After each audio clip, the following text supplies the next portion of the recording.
ಪಂಚರಾಜ್ಯಗಳ ಚುನಾವಣೆಯ result announce ಆಗಿದೆ. ಇದರ ನಡುವೆಯಲ್ಲಿ ಉಪಚುನಾವಣೆಯ ರಿಸಲ್ಟ್ ಕೂಡ ಅನೌನ್ಸ್ ಆಗಿದೆ. ಇದರ ಮಧ್ಯದಲ್ಲಿ ಸಾಕಷ್ಟು ಜನ ವೋಟ್ ಚೋರಿ ಆಗಿದೆ ಅಂತ ಹೇಳಿ ಹೇಳಿಕೆಗಳನ್ನ ಕೊಡ್ತಾ ಇದ್ದಾರೆ. ಅದು ಕೂಡ ಪಶ್ಚಿಮ ಬಂಗಾಳದಲ್ಲಿರುವಂತಹ ದೀದಿ ಹೇಳಿಕೆ ಸಾಕಷ್ಟು ವೈರಲ್ ಆಗ್ತಾ ಇತ್ತು. ಅದರ ಜೊತೆಗೆ ಸಿದ್ದರಾಮಯ್ಯ ಅವರು ಕೂಡ ಶೃಂಗೇರಿ ವಿಚಾರದಲ್ಲಿ ವೋಟ್ ಚೋರಿ ಆಗಿದೆ ಎನ್ನುವಂತಹ ವಿಚಾರಗಳನ್ನ ಹೇಳಿದ್ದಾರೆ. ಹೌದಾ, ವೋಟ್ ಚೋರಿ ಆಗಿದೆಯಾ? ಇದೇ ಹೊತ್ತಿನ ವಿಶೇಷ. ವೋಟ್ ಚೋರಿ ಜಟಾಪಟಿ ನಾನ್ ಕಾವ್ಯ ಹೆಗಡೆ.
ಮುಗಿದ ಶೃಂಗೇರಿ ಮರುಮತ ಎಣಿಕೆ ವಿವಾದ. ಬಿಜೆಪಿ ವಿರುದ್ಧ ಮತ್ತೆ ವೋಟ್ ಚೋರ್ ಬಾಂಬ್. ಬಿಜೆಪಿ ಜೀವರಾಜ್ ವಿರುದ್ಧ ಕಾಂಗ್ರೆಸ್ ಆಕ್ರೋಶ. ಇದು ವೋಟ್ ಚೋರಿ ಅಲ್ಲ, ವೋಟ್ ಡಕಾಯಿತಿ ಅಂತ ಹೇಳಿ, ವೋಟ್ ಟ್ಯಾಪರಿಂಗ್ ಅಂತ ಹೇಳಿ ಸಿಎಂ ಸಿದ್ದರಾಮಯ್ಯ ಆರೋಪ ಮಾಡಿದ್ದಾರೆ. ಪಶ್ಚಿಮ ಬಂಗಾಳದಲ್ಲಿ ಇವಿಎಂ ಲೂಟಿ ಅಂತ ಹೇಳಿ ದೀದಿ ಹೇಳಿಕೆಯನ್ನ ನೀಡಿದ್ದಾರೆ. ಮೋದಿ ಅಮಿತ್ ಶಾ ವಿರುದ್ಧ ಗಂಭೀರ ಆರೋಪವನ್ನು ಮಾಡಿದ ಮಮತಾ ಬ್ಯಾನರ್ಜಿ ಮತಗಳ್ಳತನ ಆರೋಪಕ್ಕೆ ಕೇಸರಿ ಪಡೆ ತಿರುಗೇಟು ನೀಡ್ತಾ ಇರುವಂತದ್ದು. ರಾಜ್ಯಪಾಲರಿಗೆ ದೂರು ನೀಡಿದಂತಹ ಬಿಜೆಪಿ ಆಯೋಗ. ಎಸ್, ರಿಸಲ್ಟ್ ಬಂತು ನಿನ್ನೆ.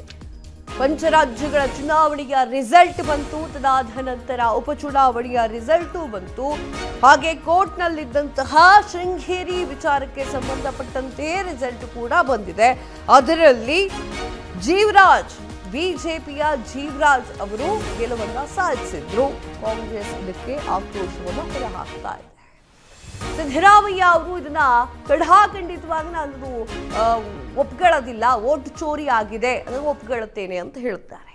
ಇದರ ನಡುವೆ ಇವಿಎಂ ಲೂಟಿ ವಿಚಾರವಾಗಿಯೂ ಕೂಡ ಮಮತಾ ಬ್ಯಾನರ್ಜಿ ಅವರು ಮಾತನಾಡ್ತಾರೆ. ಎಸ್, ಇವಿಎಂ ಹಾಳಾಗಿದೆ, ಇವಿಎಂ ಲೂಟಿ ಮಾಡಿದ್ದಾರೆ ಎನ್ನುವಂಥದ್ದನ್ನ ಮಮತಾ ಬ್ಯಾನರ್ಜಿ ಅವರು ಹೇಳ್ತಾರೆ. ಇದೆಲ್ಲ ವಿವಾದ ರಿಸಲ್ಟ್ ಮುನ್ನ ಅಲ್ಲ, ರಿಸಲ್ಟ್ ಬಂದ ಆದ ನಂತರ ಬಂದಿರುವಂತಹ ವಿಚಾರ. ಇದೇ ಈ ಹೊತ್ತಿನ ವಿಶೇಷವಾಗಿರುವಂತಹ ಕಾರ್ಯಕ್ರಮ. ಎಸ್, ಇದ್ರ ಬಗ್ಗೆ ಮಾತನಾಡಲಿಕ್ಕೆ ಇರ್ಷಾದ್ ಅಹಮದ್ ಶೇಖ್ ಕಾಂಗ್ರೆಸ್ ವಕ್ತಾರರು ನನ್ನ ಜೊತೆಗಿದ್ದಾರೆ. ಹಾಗೆ ಝೂಮ್ ಲೈವ್ ನಲ್ಲಿ ಉತ್ಕರ್ಷ್ ಬಿಜೆಪಿ ವಕ್ತಾರರು ಕೂಡ ಇದ್ದಾರೆ. ಕಾರ್ಯಕ್ರಮಕ್ಕೆ ಸ್ವಾಗತ. ಎಸ್, ನಾನು ಇದನ್ನ ಇರ್ಷಾದ್ ಸರ್ಗೆ ಕೇಳಬೇಕು. ಹೇಗೆ ಹೇಳುತ್ತೀರಿ ನೀವು ವೋಟ್ ಚೋರಿ ಆಗಿದೆ ಅಂತ ಹೇಳಿ? ನೋಡಿ, 2023ರಲ್ಲಿ ನಮ್ಮ ರಾಜೇಗೌಡರು 59,171 ಮತಗಳನ್ನು ಪಡೆದು ಅಲ್ಲಿ ಜಯಶೀಲರಾಗ್ತಾರೆ. ಅದಾದಮೇಲೆ ಅಲ್ಲಿ ಏನಾಗುತ್ತೆ ಅಂದರೆ, ಅಂಚೆ ಮತಗಳು ಸರಿಯಾಗಿ ಎಣಿಕೆ ಆಗಿಲ್ಲ ಅಂತ ಹೇಳಿ ನಮ್ಮ ಬಿ ಜೆ ಪಿಯ ಪ್ರತ್ಯಾಶಿ ಅಂದರೆ ಬಿ ಜೆ ಪಿಯ ಕ್ಯಾಂಡಿಡೇಟ್ ಏನು ಮಾಡ್ತಾರೆ, ಅಲ್ಲಿ ಕೋರ್ಟ್ಗೆ ಹೋಗುವಂಥದ್ದು. ಅಲ್ಲೇನಾಗಿದೆ, ಕಾಂಗ್ರೆಸ್ ಪಕ್ಷಕ್ಕೆ ಬಂದಿರುವಂತಹ ಅಂಚೆ ಮತಗಳು 5,069 ಮತ್ತು ಜೀವರಾಜ್ ಅವರಿಗೆ ಬಿ ಜೆ ಪಿಯ ಕ್ಯಾಂಡಿಡೇಟ್ ಆದಂತಹ ಜೀವರಾಜ್ ಅವರಿಗೆ ಬಂದಿದ್ದು 692. ಸೊ ಈ ಪ್ರೊಸೆಸ್ಸಲ್ಲಿ ಅಲ್ಲಿರುವಂಥ ಅಧಿಕಾರಿಗಳು, ಏಜೆಂಟ್ಗಳು ಎಲ್ಲರನ್ನ ಸಹಿ ಮಾಡಿದ್ದಾರೆ. ಮತ ಎಣಿಕೆ ಆದಮೇಲೆ 2023ರಲ್ಲಿ ಎಲ್ಲರೂ ಸಹಿ ಮಾಡಿ ಫಲಿತಾಂಶವನ್ನು ಘೋಷಣೆ ಮಾಡಿದ್ದಾರೆ. ಘೋಷಣೆ ಮಾಡಿದ ನಂತರ ಇವರು ಹೈಕೋರ್ಟ್ಗೆ ಹೋಗಿ ದಾವೆಯನ್ನು ಹುಡ್ತಾರೆ. ದಾವೆಯನ್ನು ಹೂಡಿ ಮರು ಇದಕ್ಕೆ ಎಣಿಕೆಗೆ ಅಂದರೆ ರೀಕೌಂಟಿಂಗೋಸ್ಕರ ದಾವೆಯನ್ನು ಹುಡ್ತಾರೆ. ಅದರ ಪ್ರಕಾರ ಏನು ನಿನ್ನೆ ಇದಾಗಿದೆ, ಮತ ಎಣಿಕೆ ಆಗಿದೆ, ಅದರಲ್ಲಿ ಏನು ನಮ್ಮ 314 ಅರ್ಹ ಮತಗಳನ್ನು ಅನರ್ಹ ಅಂತ ಹೇಳಿ ಮರು ಎಣಿಕೆಯಲ್ಲಿ ರಾಜೇಗೌಡರಿಗೆ 314 ಮತಗಳು ಅರ್ಹ ಮತ್ತು 255 ಮತಗಳು ಅನರ್ಹ ಅಂತ ಅಲ್ಲಿ ಘೋಷಣೆ ಮಾಡಿ ಒಂದು ಷಡ್ಯಂತ್ರ ಅಂತ ಹೇಳ್ಬೋದು ಅಥವಾ ಒಂದು ಕುತಂತ್ರದ ಅಡಿನಲ್ಲಿ ಒಂದು ಕೆಲಸವನ್ನು ಮಾಡಿದ್ದಾರೆ. ಆ ಸಮಯದಲ್ಲಿ ಬಿಜೆಪಿ ಬಿಟ್ಟು ಸರ್ ಅಲ್ಲ ಒಂದ್ ನಿಮಿಷ, ಬಿಜೆಪಿ ಗೆದ್ದಿಲ್ಲ, ಇವರು ಗೆದ್ದಿಲ್ಲ ಅನ್ಕೊಂಡ್ ತಿಳ್ಕೊಳ್ಳಿ, ಜೀವರಾಜ್ ಅವ್ರು ಗೆದ್ದಿಲ್ಲ, ರಾಜೇಗೌಡ್ರೆ ಗೆದ್ರು, ನೀವಾಗ್ಲೂ ಹಂಗೆ ಹೇಳ್ತಾ ಕೂತ್ಕೊಂತಿದ್ರ? ಇಲ್ಲ ನಾನು ಹೇಳ್ತಾ ಇದ್ದೀನಲ್ಲ, ಎಲ್ಲ ಏಜೆಂಟ್ಗಳು ಅಲ್ಲಿ ಸಹಿ ಮಾಡಿದ್ದಾರೆ, ಅಲ್ಲಿ ಅಧಿಕಾರಿಗಳು ಸಹಿ ಮಾಡಿದ್ದಾರೆ. ಅದಾದ ಮೇಲೆ ಅಲ್ಲಿಂದ ವೀಕ್ಷಕರು ಪರಿವೀಕ್ಷಕರು ಅದನ್ನು ಘೋಷಣೆ ಮಾಡಿದ್ದಾರೆ. ಈಗ ಏನಾಗಿದೆ ಅಂದರೆ ಅಲ್ಲೀಗ ಅಲ್ಲಿ ಯಾವಾಗ ಈ ಚುನಾವಣೆ ಡಿಕ್ಲೇರ್ ಆಯಿತು 2023ರಲ್ಲಿ, ಇಲ್ಲೂ ಬಿ ಜೆ ಪಿ ಸರ್ಕಾರ ಇತ್ತು, ಕೇಂದ್ರದಲ್ಲೂ ಬಿ ಜೆ ಪಿ ಸರ್ಕಾರ ಇತ್ತು.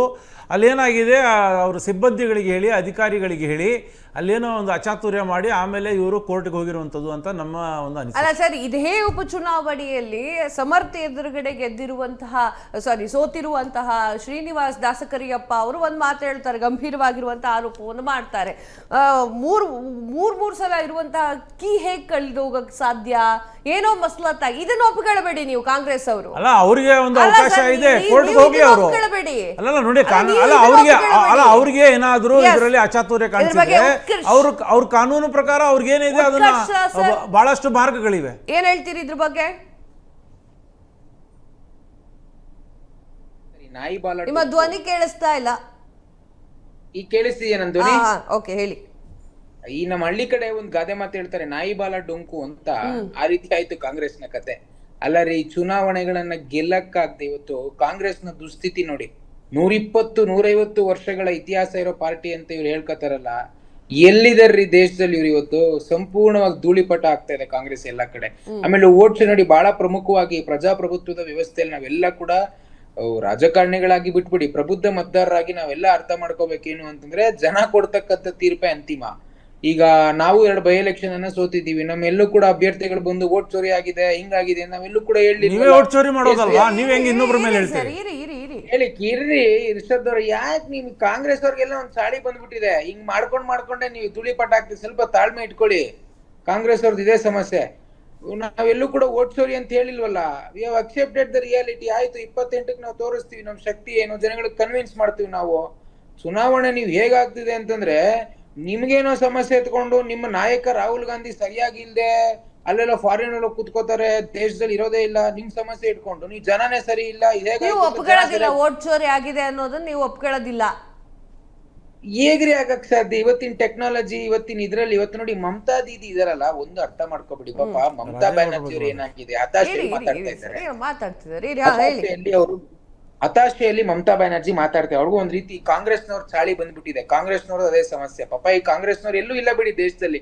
ಇವತ್ತು ತಮಿಳ್ನಾಡಲ್ಲಿ ನೋಡಿ ಇವ್ರ ದುಸ್ಥಿತಿ ಹೇಗೆ ನಾನು ನೋಡ್ತಾ ಇದ್ದೆ. ಪಾಪ ವಿಜಯ್ ಅವರು ಚುನಾವಣೆ ಪೂರ್ವದಲ್ಲಿ ಮೈತ್ರಿ ಮಾಡ್ಕೋತೀರಾ ಅಂತಂದ್ರೆ, ನಿಮ್ ಜೊತೆ ನಾವು ಬರೋದಿಲ್ಲ ಅಂತ ಹೇಳ್ಬಿಟ್ಟು ಈಗ ಪಾಪ ನಾವು ಬರ್ತೀವಿ ಅಂತ ನಿಧಾನಕ್ಕೆ ಮೆತ್ತಿಗೆ ರಾಹುಲ್ ಗಾಂಧಿ ಅವರು ಗೆದ್ದೆತ್ತಿನ ಬಾಲ. ತಮಿಳ್ನಾಡಿನಲ್ಲಿ ಸರ್ಕಾರ ರಚನೆ ಮಾಡಬೇಕು, magic number sir, magic number ಅನ್ನ ತೆಗೆದುಕೊಳ್ಳಿಕ್ಕೆ ಆಗ್ಲಿಲ್ಲ ವಿಜಯ್ಗೆ, ಸೊ ಅವ್ರು ಅರಸಾಹಸ ಮಾಡ್ತಾ ಇದ್ದಾರೆ. ಅವ್ರು ಮಾಡ್ತಾ ಇಲ್ಲ ರೀ, ಇವರೇ ಗೆದ್ದೆತ್ತಿನ ಬಾಲ ಹಿಡಿತಿದ್ದಾರೆ. ಇವ್ರ ಹಣೆ ಬರ ನೋಡಿ ಎಲ್ಲಿಗೆ ಬಂದಿದೆ ಕಾಂಗ್ರೆಸ್ ಅವ್ರದ್ದು ಪಾಪ. ಕಾವ್ಯ ಅವರೇ, ಒಂದು ಬಹಳ ಸ್ಪಷ್ಟವಾಗಿ ಹೇಳ್ತೀನಿ, ಪ್ರಜಾಪ್ರಭುತ್ವದ ವ್ಯವಸ್ಥೆಯಲ್ಲಿ ಜನ ಏನ್ ತೀರ್ಪು ಕೊಡ್ತಾರೆ ಅದೇ ಅಂತಿಮ. ನಿಮಗ ಅನುಮಾನಗಳಿದೆಯಾ? ಹೋಗ್ರಿ. ಈಗ ನೀವು ಸರ್, ಅದನ್ನೇ ಮಾತಾಡ್ತಾ ಇದ್ದೆ ನಾನು. ಬಿಜೆಪಿಯಲ್ಲಿ ಶ್ರೀನಿವಾಸ್ ದಾಸಕರಿಯಪ್ಪ ಅವರು ಅದನ್ನೇ ಮಾತು ಹೇಳ್ತಾರೆ, ಯಾಕೋ ಆ ಒಂದು ಬೀಗ ಓಪನ್ ಮಾಡ್ಲಿಕ್ಕೆ ಬರ್ಲಿಲ್ಲ, ಕಾರಣ ಬೇರೆ ಏನೋ ಇದೆ ಅಂತ ಹೇಳಿ. ಅದನ್ನ ನೀವು ಬಿಜೆಪಿ ಅವರು ಏನ್ ಹೇಳ್ತೀರಾ ಗೊತ್ತಾ? ಕಾಂಗ್ರೆಸ್ ಮಾಡಿರೋದು ಅಂತ ಹೇಳ್ತೀರಾ, ಒಪ್ಕೊಳ್ತೀರಾ? ಇಲ್ಲ, ಅದು ಬೀಗ ಅಕಸ್ಮಾತ್ ಕಳೆದೋಗಿದೆ, ಚಾವಿ ಅಕಸ್ಮಾತ್ ಕಳೆದೋಗಿದೆ, ಒಪ್ಕೊಳ್ತೀರೇನ್ರಿ? ನಮ್ಮ ಪಾರ್ಟಿಯ ಪ್ರಮುಖರು ಯಾರು ಕೂಡ ಈ ವಿಚಾರದಲ್ಲಿ ಇನ್ನ ಹೇಳಿಕೆ ಏನ್ ಕೊಟ್ಟಿಲ್ಲ, ಅಲ್ಲೇನ್ ಸ್ಥಿತಿಗತಿ ಇದೆ ಅನ್ನುವಂಥದ್ದು. ಆ ರೀತಿ ಇದ್ರೆ ಕೋರ್ಟ್ಗೆ ಹೋಗ್ಲಿ. ಅಲ್ಲ, ಈಗ ರಾಹುಲ್ ಗಾಂಧಿ ಅವರು ವೋಟ್ ಚೋರಿ ಆಯ್ತು ಅಂದಾಗ ನಾವು ಪದೇ ಪದೇ ಹೇಳಿದ್ವಲ್ಲ, ಹೋಗಿ ಎಲೆಕ್ಷನ್ ಕಮಿಷನ್ ಮುಂದೆ ಅಫಿಡವಿಟ್ ಸಿಗ್ನೇಚರ್. ಎಲೆಕ್ಷನ್ ಕಮಿಷನ್ ಅವರು ಇವ್ರು ಕೇಳಿದ ದಾಖಲೆಗಳನ್ನೇ ಕೊಡಲ್ಲ, ಇನ್ನೇನು ಎಲೆಕ್ಷನ್ ಕಮಿಷನ್ಗೆ ಹೋಗ್ತಾರೆ? ಎಲೆಕ್ಷನ್ ಕಮಿಷನ್ ಈಗ ಅದು ಏನಾಗಿದೆ, ನಿಮ್ದೊಂದು ವಿಭಾಗದ ತರ ಕೆಲಸ ಮಾಡ್ತಾ ಇದೆ. ಈಗ ಅಲ್ಲ ಆಯ್ತು, ಇರ್ಸದವ್ರೆ 25,000 ಓಟ್ ತಗೊಂಡಿದ್ದಾರಲ್ಲ ಅಫ್ಸರ್ ಕೊಡ್ಲಿಪೇಟೆ ಮಡಿಕೇರಿಯಿಂದ ಹೋಗಿ ಸ್ವಲ್ಪ ಯೋಚನೆ ಮಾಡ್ಬೇಕು ನೀವು ಕಾಂಗ್ರೆಸ್ ಅವ್ರು ದಯವಿಟ್ಟು. ಓಕೆ, ಈಗ ಪ್ರಮುಖವಾಗಿ ರಾಜೇಗೌಡ ಅವರ ವಿಚಾರವಾಗಿ ಮಾತನಾಡ್ತಾ ಇದ್ವಿ. ಜೀವರಾಜ್ ಅವರು ಗೆಲ್ತಾರೆ, ಆ ವೋಟ್ ಚೋರಿ ಅಂತ ಹೇಳಿ ಸಿದ್ದರಾಮಯ್ಯ ಅವರು ಹೇಳಿಕೆಗಳನ್ನ ಕೊಡ್ತಾರೆ. ಏನ್ ಹೇಳ್ತೀರಿ ಇದ್ರ ಬಗ್ಗೆ? ಏನ್ ಮಾತಾಡ್ತಿರ್ರಿ? ಸ್ಟೇಟ್ ಎಲೆಕ್ಷನ್ ಕಮಿಷನ್ ಯಾರ್ರೀ ಕಂಟ್ರೋಲ್ ಮಾಡ್ತಾರೆ? ಈಗ GBA ವಿಚಾರದಲ್ಲಿ ಸರ್ಕಾರ ಕೊಡ್ತಕ್ಕಂತ ಹೇಳಿಕೆನೆ ಸ್ಟೇಟ್ ಎಲೆಕ್ಷನ್ ಕಮಿಷನ್ ಆಫೀಸರ್ ಕೊಡ್ತಾರೆ ಹೇಳಿಕೆ, ನಡ್ಸಕ್ಕಾಗಲ್ಲ ನಮ್ಗೆ GBA ದುಡ್ಡಿಲ್ಲ ಅಂತ. ಈಗ ಮಾತ್ರ ವೋಟ್ ಚೋರಿನಾ? ಅಲ್ಲಿ ಕೂರ್ತಕ್ಕಂತ ಆಫೀಸರ್ನ ಮಾನಿಟರ್ ಮಾಡೋದು ಯಾರು? ಬಿಜೆಪಿ ಗೌರ್ಮೆಂಟ್ ಸೆಂಟ್ರಲ್ ಅಲ್ಲಿ, ಕಾಂಗ್ರೆಸ್ ಗೌರ್ಮೆಂಟ್ ತಾನೆ. Will it not be under is jurisdiction? ಏನ್ ಮಾತಾಡ್ತಿರ್ರಿ? ಸ್ವಲ್ಪ ವಿಷಯಗಳನ್ನ ತಿಳ್ಕೊಂಡ್ ಮಾತಾಡ್ಬೇಕು ನಾವು. ನೀವು ಗೆದ್ರೆ ವೋಟ್ ಚೋರಿ ಅಲ್ಲ. ಈಗ ಹಾಗಾದ್ರೆ ಬಾಗಲಕೋಟೆ ದಾವಣಗೆರೆ ವೋಟ್ ಚೋರಿ ಆಗಿಲ್ವಾ? ಕಾಮನ್ ಸೆನ್ಸ್ ರೀ. ನೋಡಿ, ಕಾಂಗ್ರೆಸ್ ಅವರು ಲಾಜಿಕ್ ಅನ್ನು ಕಳ್ಕೊಬಿಟ್ಟಿದ್ರು ಇಡೀ ದೇಶದಲ್ಲಿ. ಪಾಪ ಇನ್ ಮಲ್ಲಿಕಾರ್ಜುನ್ ಖರ್ಗೆ ಅವ್ರಿಗಂತೂ ಬಿಡಿ, ಅವ್ರಿಗೆ ವಯಸ್ಸಾಯ್ತು, ಅವ್ರು ಏನ್ ಮಾತಾಡ್ತಾರೆ ಅನ್ನೋದು ಅವ್ರಿಗೆ ಇದು ಗೊತ್ತಿಲ್ಲ. ಇನ್ನು ಅವಕ್ಕೆ ನೀವು ಎಕ್ಸ್ಪೆಕ್ಟ್ ಅದರ್ ಕಾಂಗ್ರೆಸ್ ಲೀಡರ್ಸ್ ಇಂದ ನೀವು ಪ್ರಬುದ್ಧತೆ ಹೇಗೆ ಎಕ್ಸ್ಪೆಕ್ಟ್ ಮಾಡ್ತೀರಿ? ಅಲ್ಲಿ ಕೂರುವಂತ ಬ್ಯಾಲೆಟ್ ಪೇಪರ್ ಅಲ್ಲಿ ಕೂರ್ತಕ್ಕಂತ BLOಗಳೆಲ್ಲ ಯಾರ್ ಕಂಟ್ರೋಲ್ ಇರ್ತಾರ್ರಿ? ಏನೋ ಬಿಜೆಪಿ ಜಗನ್ನಾಥ್ ಭವನ ಕಂಟ್ರೋಲ್ ಮಾಡುತ್ತೆ. ಉತ್ಕರ್ಷ್ ಅವ್ರೆ ಇರಿ. ಯಶಾಂತ್ ಅವ್ರೆ ಏನೋ ಹೇಳಕ್ ಬಂದ್ರಿ, ಎಲೆಕ್ಷನ್ ಕಮಿಷನ್ ಬಗ್ಗೆ ಏನೋ ಮಾತಾಡ್ತಾ ಇದ್ದಾರೆ. ನಾನು ಹೇಳಿದೆ, ಈಗ SIR ಮಾಡಿದ್ದೀರಿ. SIR ಮಾಡಿದ್ರಲ್ಲಿ ಇವಾಗ ಬಿಹಾರಲ್ಲಿ 30ರಿಂದ 40 BLOಗಳು ಅಲ್ಲಿ ಸತ್ತಿದ್ದಾರೆ. 50 BLOಗಳು ಅಲ್ಲ ಬೆಂಗಾಲಲ್ಲಿ ಸತ್ತಿದ್ದಾರೆ. ಅವರಿಗೆ ನಿಮ್ಮ ಅಧಿಕಾರಿಗಳು, ಚುನಾವಣಾ ಆಯೋಗದ ಅಧಿಕಾರಿಗಳು ಅವ್ರು ಕೊಡ್ತಾ ಇರುವಂಥ ಕಿರುಕುಳ, ಅವ್ರು ಕೊಡ್ತಾ ಇರುವಂಥ ಒತ್ತಡ, ಅವರಿಗೆ ಕೆಲಸ ಮಾಡೋಕ್ಕಾಗದೆ ಅವ್ರೇನು ಇವತ್ತು ಅಲ್ಲಿ ಕಾರ್ಡಿಯಕ್ ಅರೆಸ್ಟ್ದಿಂದನೋ ಆತ್ಮಹತ್ಯೆ ಮಾಡ್ಕೊಂಡನೋ ಅವ್ರು ಇವತ್ತು ಯಾಕೆ ಇಷ್ಟು ಒತ್ತಡದಲ್ಲಿ ಸಾಯ್ತಾ ಇದ್ದಾರೆ? ಯಾಕೆ ಅಂದರೆ ನಿಮಗೆ ಯಾವ ರೀತಿ ಆ ಮತಪಟ್ಟಿ ತಿರುಚಬೇಕು, ಯಾವ ರೀತಿ ನಿಮಗೆ ಮ್ಯಾಂಡೇಟನ್ನು ಅದನ್ನು ಸ್ಟೀಲ್ ಮಾಡ್ಕೋಬೇಕು, ಆ ರೀತಿ ನೀವು ಅದನ್ನು ಅವ್ರ ಮೇಲೆ ಒತ್ತಡ ಹೇರಿ ಒಂದು ವಿಶೇಷ ಸಮುದಾಯದ ಮತಗಳನ್ನು ಡಿಲೀಟ್ ಮಾಡುವಂಥ ಕೆಲಸವನ್ನು, ಅಥವಾ ಕಾಂಗ್ರೆಸ್ ಪಕ್ಷದ ಸಂಪ್ರದಾಯ ಮತಗಳನ್ನು ಡಿಲೀಟ್ ಮಾಡುವಂಥ ಕೆಲಸವನ್ನು ತಾವು ಮಾಡ್ತಾ ಇದ್ದೀರಿ. ಅದ್ರ ಬಗ್ಗೆ ನಮಗೆ ಸೂಕ್ತ ದಾಖಲೆಗಳು ಕೊಡಿ ಅಂತ. ಇವತ್ತು 28 ಲಕ್ಷ ಮತಗಳು, 28 ಲಕ್ಷ ಮತಗಳು ಇವತ್ತು SIR ಟ್ರಿಬ್ಯುನಲ್ ನಲ್ಲಿ ಕಾಯ್ತಾ ಇದ್ದೇವೆ. Special intensive revision is a part of constitutional process. ಸಂವಿಧಾನದ ಅಡಿಯಲ್ಲಿ ಬರ್ತಕ್ಕಂತ ನಾರ್ಮಲ್ ಪ್ರೊಸೀಜರ್ ರೀ. 1951ರಿಂದ ಸುಮಾರು SIRಗಳನ್ನ ನಾವು ಮಾಡಿದೀವಿ. ಆದ್ರೆ 1 ಕೋಟಿ ಮತದಾರನ್ನ ಹೊರಗಡೆ ಇಟ್ಟು ಚುನಾವಣೆ ಮಾಡಿರೋದು ಯಾವತ್ತೂ ನೋಡಿಲ್ಲ ನಾವು. ಮತ್ತು ಇದು ಆಗದೇ ಇರುವಂತಹ ಮತ್ತು ಯಾರು ಒಪ್ಪದೇ ಇರುವಂತಹ ವಿಷಯ ಇದು. ಅಲ್ಲ ಆಗ್ಲಿ ಇಷ್ಟದವರೆ ನಮ್ಗೆ ಅನುಕಂಪ ಇದೆ ನಿಮ್ ಕಾಂಗ್ರೆಸ್ ಪಾರ್ಟಿ ಬಗ್ಗೆ. ಧೂಳಿಪಟ ಆಗಿದ್ದೀರಾ ದೇಶದಲ್ಲಿ ನಿನ್ನೆ ನಡೆದಂತ 5 ರಾಜ್ಯಗಳ ಚುನಾವಣೆ. ಯಾವ ಪಾರ್ಟಿಗೂ ಇಲ್ಲ. ಪಾಪ ಇರ್ಲಿ, ಅವ್ರಿಗೆ ಈಗ ಅವಕಾಶಗಳಿಲ್ಲ, ಜನ ತಿರಸ್ಕಾರ ಮಾಡಿ ಒದ್ದಾಚೆ ಹಾಕಿದ್ದಾರೆ ಎಲ್ಲ ರಾಜ್ಯಗಳಿಂದ. ಈಗ ಇರ್ಲಿ ಪಾಪ ಅವ್ರು ಮಾತಾಡ್ತಾರೆ, ಅವರ ಒಂದು ಕೋಪ, ಅವ್ರಿಗೊಂದು ರೀತಿ ಅಸಹನೆ ಆಗಿದೆ. ನನ್ನ ವಿಚಾರ ಇಷ್ಟೇ ಉತ್ಕರ್ಷ್ ಅವರೇ, ಒಂದೇ ಮಾತು. ಪಶ್ಚಿಮ ಬಂಗಾಳದ ಒಂದು ರಿಸಲ್ಟ್ ಅನ್ನ ನೋಡಿರ್ತೀರಾ ನೀವು, ಸಂಭ್ರಮ ಪಟ್ಟಿರ್ತೀರಾ. ಅಲ್ಲಿ ದೀದಿ ಹೇಳಿರುವಂತಹ ಹೇಳಿಕೆಗಳು ಸಾಕಷ್ಟು ವಿಚಾರಗಳನ್ನ ಗೊಂದಲವನ್ನ ಹುಟ್ಟು ಹಾಕಿತ್ತು. EVM ಮಿಷನ್ ಸರಿ ಇರ್ಲಿಲ್ಲ, EVM ಮಿಷನ್ ಸರಿಯಾಗಿ ವರ್ಕ್ ಮಾಡಲಿಲ್ಲ, ಹಾಗೆ ಕೇಂದ್ರದಲ್ಲಿ ಬಿಜೆಪಿ ಸರ್ಕಾರ ಇರೋದ್ರಿಂದ ಅವರ ಕೈ ಕೆಳಗೆ ಎಲ್ಲಾ ಬಂದಿದೆ ಎನ್ನುವಂತಹ ವಿಚಾರಗಳನ್ನ ದೀದಿ ಮಾತನಾಡಿದ್ದು. ಮಮತಾ ಬ್ಯಾನರ್ಜಿ ಒಂದು ಸ್ಪಷ್ಟವಾಗಿ ಹೇಳ್ತೀನಿ, ಮಮತಾ ಬ್ಯಾನರ್ಜಿಯನ್ನ ಒದ್ದು ಬೆಂಗಾಲ್ನ ಪ್ರಜೆಗಳು ವಾಚೆ ಹಾಕಿದ್ದಾರೆ, ಅವರ ಸರ್ಕಾರವನ್ನ, ಅವರ ವ್ಯವಸ್ಥೆಯನ್ನ. ಹಾಗಾಗಿ ಅವ್ರ ಮಾತಿಗೆ ಬಹಳಷ್ಟು ಮಹತ್ವ ಕೊಡ್ತಕ್ಕಂತ ಅವಶ್ಯಕತೆ ಇಲ್ಲ. Doors R open for Mamata Banerjee. ಹೈಕೋರ್ಟ್ಗೆ ಹೋಗ್ತೀರಾ ಹೋಗಿ, ಸುಪ್ರೀಂ ಕೋರ್ಟ್ಗೆ ಹೋಗ್ತೀರಾ ಹೋಗಿರಿ. ಅಲ್ಲ ನಿಮಗ್ ಮೋಸ ಆದ್ರೆ ನಮಗೂ ನಿಮ್ಗೆ ಇರ್ತಕ್ಕಂಥ ಮಾರ್ಜಿನ್ ಎಷ್ಟಿದೆ? ಸುಮಾರು 120 ಸೀಟ್, 200 ಸೀಟ್ ನಾವು ದಾಟಿದೀವಿ. ಏನ್ 10 ಸೀಟಲ್ಲೂ ಮೋಸ ಆಗಕ್ ಸಾಧ್ಯ ಏನ್ರಿ? ನೀವು ಈ ವಿಚಾರದಲ್ಲಿ ಬಿಜೆಪಿಯನ್ನ ನೀವು ಟೀಕೆ ಮಾಡ್ತಾ ಇಲ್ಲ, ಸಂವಿಧಾನದ ಪ್ರೊಸೀಜರ್ಸ್ ಅನ್ನ ನೀವು ಟೀಕೆ ಮಾಡ್ತೀರಿ. ನೆನ್ಪಿರ್ಲಿ ನಿಮ್ಗೆ, ಅಂಬೇಡ್ಕರ್ ಕೊಟ್ಟಂತ ಸಂವಿಧಾನವನ್ನ ಪ್ರಶ್ನೆ ಮಾಡ್ದಂಗ ಆಗ್ತದೆ ಇದು. ಹಾಗಾಗಿ ಸ್ವಲ್ಪ ಪ್ರಬುದ್ಧತೆ ಇಟ್ಕೊಂಡು ವರ್ತನೆ ಮಾಡಕ್. ಆಮೇಲೆ ಕಾಂಗ್ರೆಸ್ ಅವ್ರಿಗೆ ಮಾತಾಡಿ ಯಾವ ನೈತಿಕತೆ ಇದೆ? ಕಾವ್ಯವರ ಇಲ್ಲಿ ಲೆಟ್ ಮಿ ಫಿನಿಶ್. ಅವ್ರು ಯಾವ ರಾಜ್ಯಗಳಲ್ಲಿ ಇಲ್ವಲ್ರಿ? ಬೆಂಗಾಲಲ್ಲಿ ಎಲ್ಲಿದ್ರು, ಅಸ್ಸಾಮಲ್ಲಿ ಧೂಳಿಪಟ ಆಗಿದ್ದಾರೆ. ಪಾಪ ನೀವ್ ಯಾಕೆ ಕಾಂಗ್ರೆಸ್ ಒಂದು ಪಾಪ ಹೇಳುತ್ತಾ ಇರ್ತೀರಾ? ಏನಿದೆ ಅವ್ರ ಅಸ್ತಿತ್ವ? ವೇಟ್. ಎಸ್ ಇಶಾಂತ್ ಸರ್ ಅವ್ರು ಹೇಳಿರುವಂತಹ ವಿಚಾರಗಳನ್ನು ನೋಡಿದ್ರೆ ಅಸ್ತಿತ್ವ ಇಲ್ಲ, ಆ ಒಂದು ಕಾರಣಕ್ಕಾಗಿ ಮಾತುಗಳನ್ನ ಆಡ್ತಾರೆ ಅಂತ ಏನ್ ಹೇಳ್ತೀರಿ ಇದ್ರ ಬಗ್ಗೆ? ನೋಡಿ, ಇವರು ಯಾವ ರೀತಿ ಬಂದಿದ್ದಾರೆ ನಮ್ಗೆ ಗೊತ್ತಿದೆ. 1984ರಲ್ಲಿ 2 ಸೀಟ್ ಇದ್ದಿದ್ದು ನಿಮ್ದು.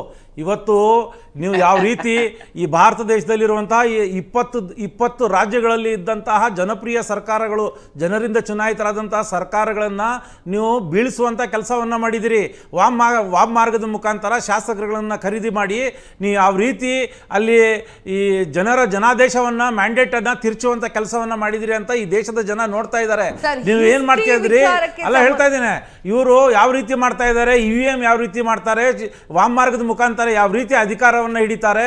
ನನ್ನೊಂದು ಇಷ್ಟ ಸರ್, ಏನ್ ಗೊತ್ತಾ, ಈಗ ಆಪರೇಷನ್ ಕಮಲ ಅಥವಾ ಆಪರೇಷನ್ ಕೈ ಇದು ಆಗ್ತಾ ಇರೋದೇ ಸರ್, ಪ್ರತಿ ಒಂದು ಎಲೆಕ್ಷನ್ ನಲ್ಲೂ ಇದು ಆಗ್ತಾ ಇರೋದೇ. ಅಲ್ಲ ಮೇಡಮ್, ನಾವು ನೋಡಿ ಕಳೆದ 7-8 ವರ್ಷದಲ್ಲಿ ನೋಡಿದ್ರಿ ನೀವು 20 ರಾಜ್ಯಗಳಲ್ಲಿ ಇದ್ದಂತಹ ವಿರೋಧ ಪಕ್ಷದ ಇವತ್ತೇನು ಕೇಂದ್ರದಲ್ಲಿ ವಿರೋಧ ಪಕ್ಷದಲ್ಲಿ ಇದ್ದಾರೆ ಅವ್ರದ್ದೆಲ್ಲ ಸರ್ಕಾರಗಳನ್ನು ಇವರು ಬೀಳಿಸುವಂಥ ಕೆಲಸವನ್ನು ಮಾಡಿದರು.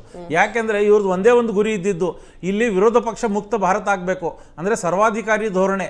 ಇವರು ಅದೇ ಅದೇ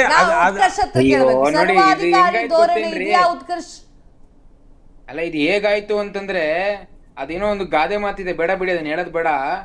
ಅತಿ ಹೆಚ್ಚು ಪ್ರೆಸಿಡೆನ್ಷಿಯಲ್ ರೂಲ್ ಅನ್ನ, ಸರ್ವಾಧಿಕಾರಿ ಧೋರಣೆ ತೋರಿದ್ದು ಇದೇ ಇಂದಿರಾ ಗಾಂಧಿ ಅವ್ರಿ. ಎಮರ್ಜೆನ್ಸಿ ಇವತ್ತಿಗೂ ಕೂಡ ಜನ ಮರ್ತಿಲ್ಲ. ಇವತ್ತು ಇವ್ರು ನಮಗ್ ಬಂದು ಇಲ್ಲಿ ಪಾಠ ಮಾಡ್ತಾ ಇದಾರೆ. ಹಾಗಾಗಿ ನೋಡಿ, ಒಂದು ಸ್ಪಷ್ಟವಾಗಿ ಅರ್ಥ ಮಾಡ್ಕೊಳ್ಳಿ ಕಾವ್ಯ ಅವರೇ, ಪ್ರಜಾಪ್ರಭುತ್ವದಲ್ಲಿ ಜನ ಕೊಡ್ತಕ್ಕಂಥ ತೀರ್ಪೆ ಅಂತಿಮ ರೀ. ಈ ಕಾಂಗ್ರೆಸ್ ಅವ್ರು ಏನ್ ಬೊಬ್ಬೆ ಹೊಡೆದ್ರ ಆಯ್ತಪ್ಪ. ಈಗ ನೀವು ಬಿಹಾರದಲ್ಲಿ ಬೊಬ್ಬೆ ಹೊಡೆದ್ರಲ್ಲ ನಿಮ್ ರಾಹುಲ್ ಗಾಂಧಿ, ವೋಟ್ ಚೋರಿ ಅಂತ, ಎಷ್ಟು ಸೀಟ್ ಗೆದ್ರಿ ನೀವು? ಗೆಲ್ಲದಿಲ್ಲ. SIR ಅಲ್ಲಿ ಸುಮಾರು 50-60 ಲಕ್ಷ ಮತಗಳನ್ನ ನೀವು ಹೊರಗಡೆ ಇಟ್ಟು ಚುನಾವಣೆ ಮಾಡಿದ್ರೆ ಚುನಾವಣೆ ಯಾಕೆ ಮಾಡಬೇಕು? ಚುನಾವಣೆ ಮಾಡಬೇಡಿ.